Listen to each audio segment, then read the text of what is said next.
I recently published a video on different way we can add extra movement to our footage taken with the Air 2S, thanks to the extra resolution of 5.4K when encoding in 4K.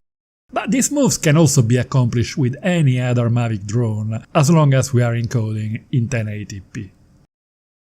I have had a lot of requests to explain how to create the effects in post-production, so I published another video about the vertigo effect or dolly zoom.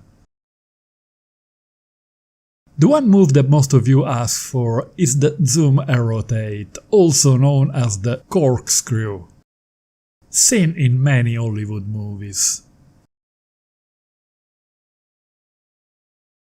In this video I will show all sorts of top-down or bird's-eye shots, and also how to create the famous screwdriver move, both in camera and in post-production. Don't forget to hit the like button and share it on social media if you like it. Fasten the seatbelts and let's get going.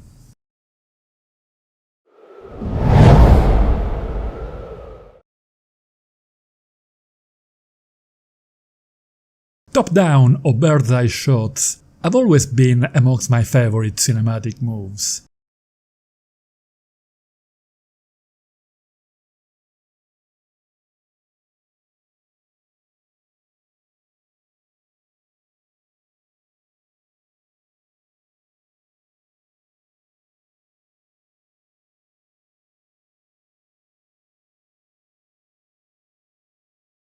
It is something that we can achieve only with drones, and in many cases give us a completely different point of view of familiar scenes.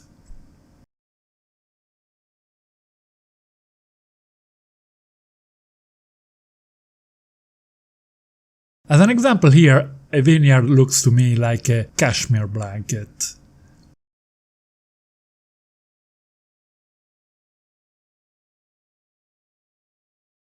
The move is achieved by pointing the gimbal straight down towards the ground and then descending while rotating, thus creating the famous corkscrew move.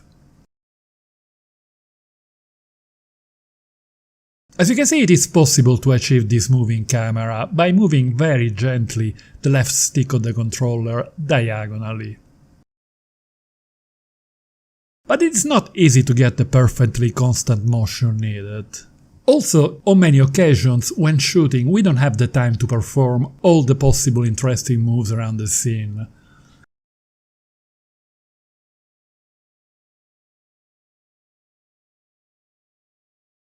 Wouldn't it be nice to have a way to add these moves afterwards, sitting on the computer with a cold drink?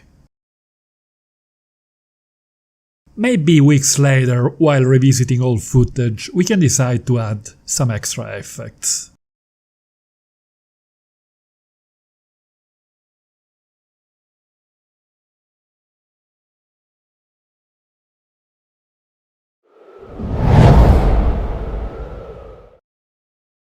I'm going to show some footage that I shot on a trip to Iceland 2 years ago. I brought with me a Mavic 2 Pro and a Mavic 2 Zoom, so the clips were all shot in 4K. Many months later I revisited the clips. I decided that some of them would benefit by adding some motion in post-processing.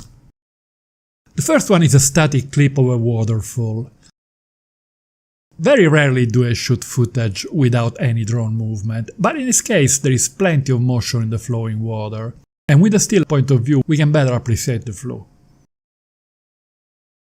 We can add several interesting variations to this shot. A zoom in with a very slight panning to frame the action.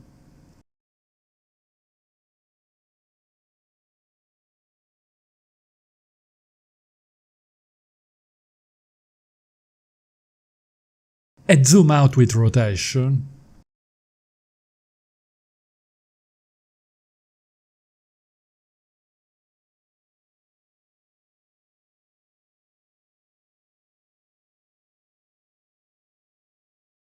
Or the opposite.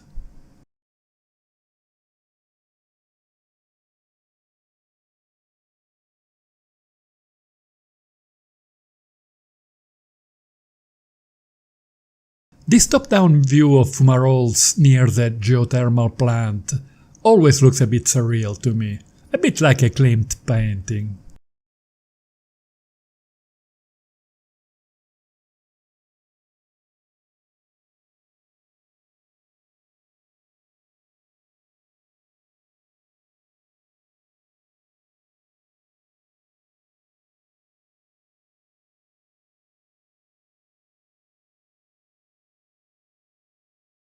We can add some extra mystery with a gentle progressive zoom and rotation.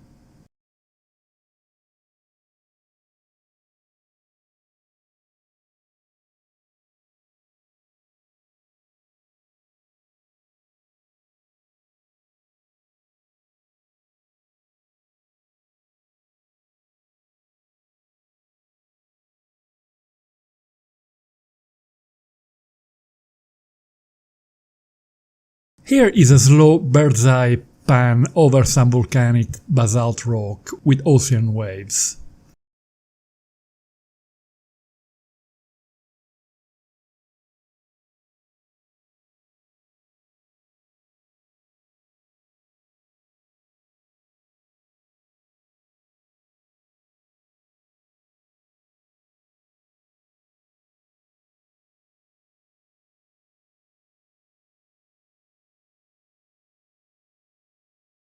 The perfect scene to add a bit of corkscrew move.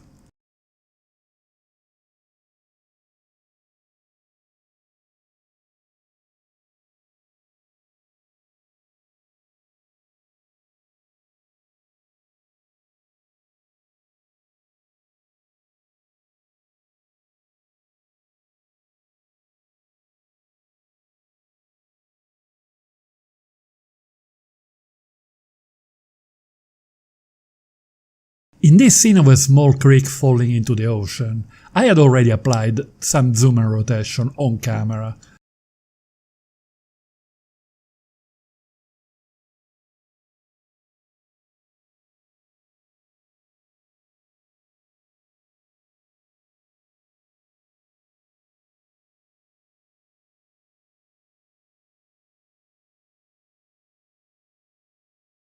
But I decided to apply an extra amount in post-production to get closer to the action.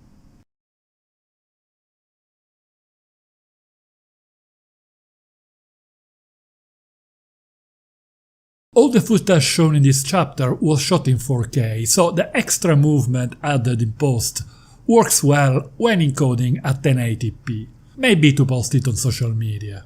But sadly, these days all my work is delivered in 4K and therefore I cannot use it, as there is a very noticeable loss of resolution due to zooming, as you probably noticed.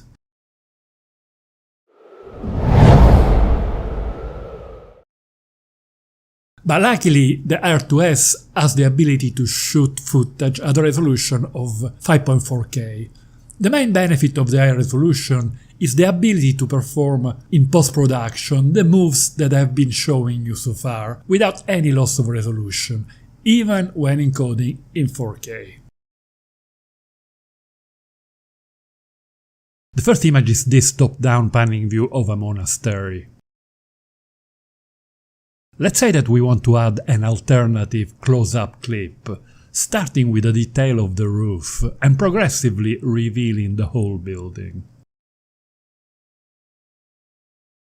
I'm going to show you my workflow in Premiere Pro using keyframe, but keyframe work in a very similar way with most video editors, so you can use the one you prefer.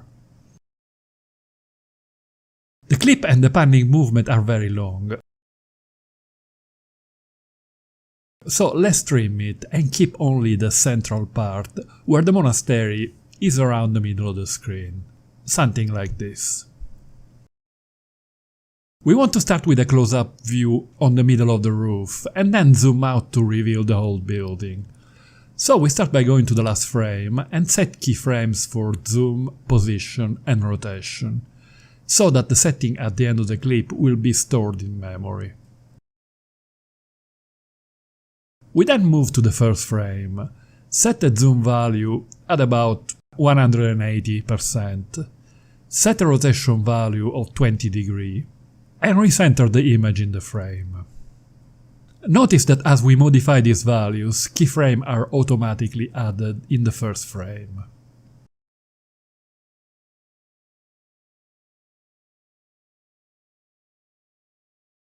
Our clip now zooms out and rotates to reveal the entire building.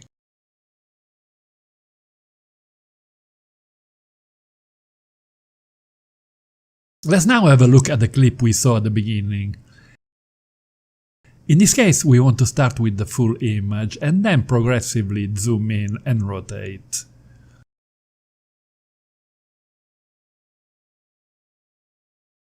So, we go first to the first keyframe.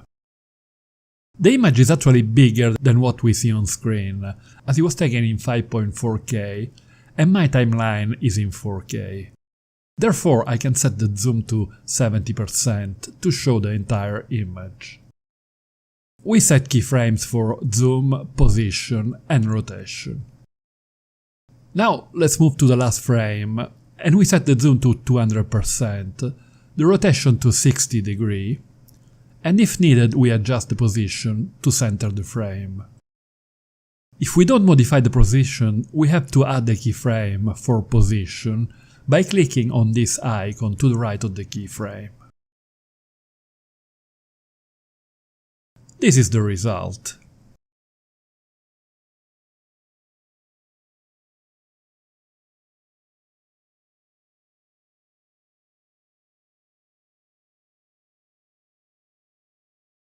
If we want the rotation to be on the opposite direction, we can put a negative value for rotation in the last frame, in this case minus 60 degrees instead of 60.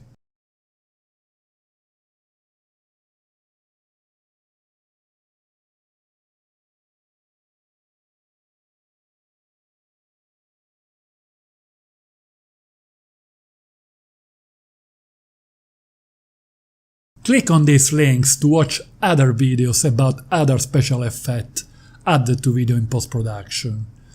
If you like the video, hit the like button, share it on social media and subscribe to my channel. See you soon.